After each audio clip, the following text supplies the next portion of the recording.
Olá, do SED aqui que fala com vocês é o professor Herbert Dantas, de Geografia. Vamos lançar a aula do nono ano, capítulo 4, Europa, Natural. Vamos à correção dos exercícios no livro. Peguem o livro lá e acompanhem as questões e vamos lá corrigindo.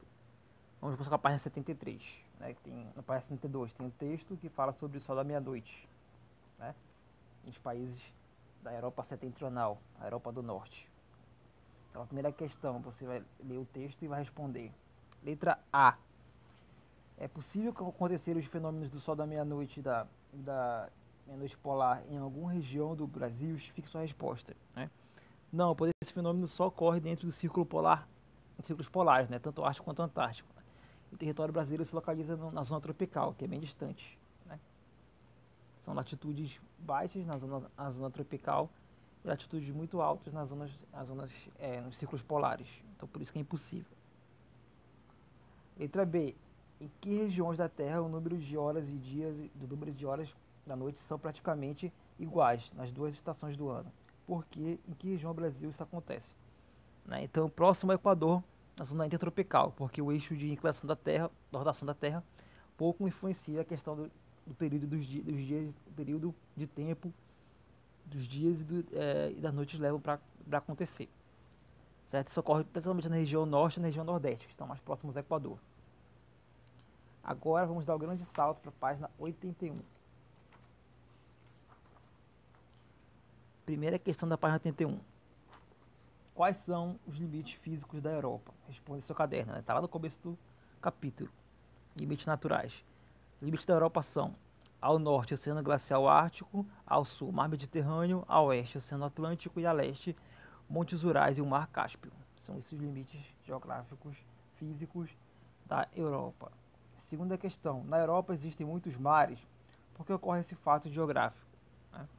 Resposta: porque o continente europeu possui um litoral bastante recortado, né? Então, devido à atividade tectônica que tem na região, né, ele tem, vamos dizer assim, um litoral irregular, né? E isso abre espaço para a entrada de mares interiores, mares abertos e tudo mais. Terceira questão. Estabeleça a relação entre a localização latitudinal da Europa e predominância do clima temperado, né? Então, a maior parte da Europa se localiza na latitude 34 e 35 norte, né, que é a zona temperada, né? Então, por isso que a maior parte dos climas são temperados. Quarta, escreva em seu caderno uma nova legenda para a foto número 1, que demonstra uma paisagem de neve, né, e a número 2, identificando e descrevendo o clima da vegetação das regiões, né? Então, a primeira é na Rússia e a segunda é na Espanha. Certo? Então, imagem número 1 é a zona polar, né? Tem clima frio, de neve, a vegetação só pode ser a tundra, né? Como te vê que é só planície, não tem nenhuma floresta, poderia também ser a floresta de coníferas, né? Se tivesse uma floresta, mas como não tem, só pode ser a tundra. E a foto número 2, que fica na Espanha, próximo ao mar Mediterrâneo, toda a vegetação e clima são mediterrâneos. Clima mediterrâneo, vegetação do Mediterrâneo. Quinta questão. Sobre as áreas planas do continente europeu, responda em seu caderno. Letra A. Qual a relação entre a grande planície europeia e a densidade demográfica no continente, né? A densidade demográfica é maior em relevo plano, devido à facilidade de construir, né? Na Europa, a densidade demográfica é ainda maior, próximas aos rios que formaram a planície, né? Então, para a condição populacional necessita de duas coisas, né? Disponibilidade de água, que são os rios que formaram a planície, uma planície fluvial, né? E também áreas planas. Letra B. Além das áreas planas, quais os outros fatores que influenciaram na agricultura dessa região? Né? O solo fértil e a presença dos rios. Esses dois. Sexta questão, né? Vai ter que ler uma notícia, um pequeno texto, né, e responder as alternativas.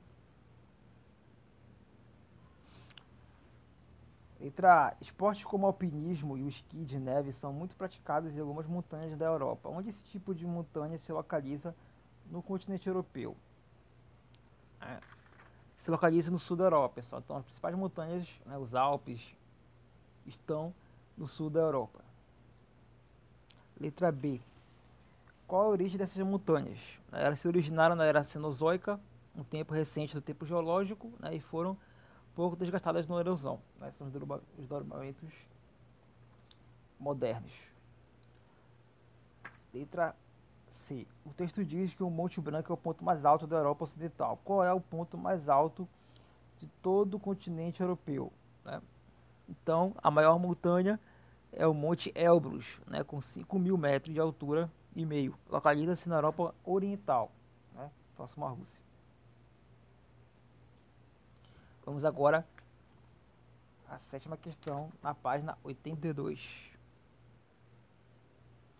Qual a importância do rio Reno para a economia da Europa Central? Explique sua importância relacionada com o seu trajeto, seus afluentes e a localização de sua foz. Né? Então, o rio Reno nasce nos Alpes e deságua no Mar do Norte, próximo a Roterdã, na Holanda. Um dos seus afluentes é o rio Reno, é o rio Ruhr, né, que atravessa a principal área industrial da Alemanha. Né? Isso era industrial por conta do rio. Né? Oitava, explique os motivos para os países da Europa terem como meta aumentar a produção de energia proveniente de fontes renováveis. A Europa possui grande consumo de industrial e também consumo de mercadorias. Por isso precisa de muita energia. A maior parte da energia que gera é poluente, né? Termoelétrica, nuclear. Por isso precisa de muita para suprir a necessidade de energia e diminuir a poluição, hoje os países europeus investem na energia renovável, a eólica, a maremotriz e outras. Nona, leia a reportagem a seguir e responda as questões do seu caderno. Né? Fala de um avião movido a energia solar na Suíça. Né? Então a pergunta é a seguinte: por que um grande investimento foi feito para a construção de um avião movido a energia solar? Né? Então a energia solar, né, é renovável. Um avião movido a energia solar demonstra um avanço tecnológico e também poder econômico. Também uma estratégia de marketing. Né? Décima questão. Analisar o mapa. Observe o mapa do relevo continente europeu na página 74 e seu caderno responda as questões a seguir. Letra A. Quais são as altitudes e o tipo de relevo predominante? Né? São de 0 a 400 metros, né? São as planícies na Europa. Letra B. Descreva as principais características do relevo do continente europeu e sua origem. A maior parte da planície são formações recentes que se originaram de sedimentos de erosão dos rios. Página 83. Né? A 11ª questão é a análise do climograma, né, pessoal? 2 climogramas aqui de Londres na Inglaterra e de Odessa na Ucrânia. Né? Então coloquei para vocês verem aqui o mesmo climograma que eu tenho aqui no livro de vocês, né, para a gente poder analisar. De um lado aqui nós temos a temperatura, né, que a linha vai medir, do outro lado temos os milímetros de chuva, né, ou seja, o acúmulo de chuva que acontece no solo. É visto pelas barras. Né? E embaixo nós temos os meses do ano, de janeiro, fevereiro, março, abril até dezembro. Certo? Então, letra A.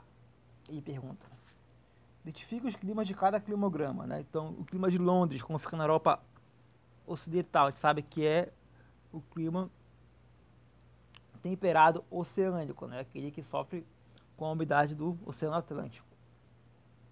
E o segundo clima de Odessa é o clima temperado continental, aquele que está mais dentro do continente, distante do oceano, né? O clima mais seco. Letra B. Observa a distribuição das chuvas dos dois tipos de clima. Verifique qual delas é o mais chuvoso. Né? Então, o de Londres, pessoal, é o mais chuvoso. Né? Fica as índices pluviométricos, as barras azuis, elas estão mais altas do que o de Odessa na Ucrânia. Letra C. Observe as diferenças de temperatura entre os invernos e verão e qual climograma apresenta as maiores amplitudes térmicas entre o verão e o inverno. Né? Então, a amplitude térmica tem que lembrar lá do sexto ano, que é a variação de temperatura. Né? Então, se fica mais quente, mais frio, né, de qualquer lugar, por exemplo, se está 10 graus agora, de manhã e à noite está 25, né, é baixa. Agora, se está menos 10, depois está 40, quer dizer que a variação é maior, variou mais. O número, a diferença é maior. Certo? Então a gente vai ver que em Odessa, né, esse clima, essa variação é maior. Como a gente sabe disso? A linha vermelha, né, que demonstra a variação do clima, ela é mais alta, né, do que a linha de Londres. Letra D. Descreva as características e explica a diferença entre esses dois tipos de clima. Né? Então, como já falei, as maiores diferenças são que no clima temperado oceânico ele é mais úmido, né, do que o clima temperado continental. E o clima temperado continental possui maior amplitude térmica, né, a variação de clima é maior, né, fica mais quente, fica mais frio no clima temperado continental, por conta da falta da umidade. 12ª, também tem que comparar dois climogramas, agora de Valência na Espanha e de Moscou na Rússia, né? Letra A, comparando as colunas de precipitação e a linha de temperatura que você pode identificar do clima do quilograma de Valência, Espanha, né? Então, você quer saber o que você pode ver no quilograma da Espanha, né? Que é o seguinte, que quanto maior a temperatura que aparece lá no quilograma da Espanha, menor a pluviosidade, ou seja, quanto mais está quente, menos chove nesse clima, né? E vice-versa. Letra B. Os dados representados no climograma de Valência expressam as características de qual clima, né? Como é na Espanha, sul da Europa, é o clima mediterrâneo. Letra D. Os dados representados no climograma de Moscou expressam as características de qual clima, né? É o clima temperado continental, é o oeste da Europa, né? É o clima temperado continental.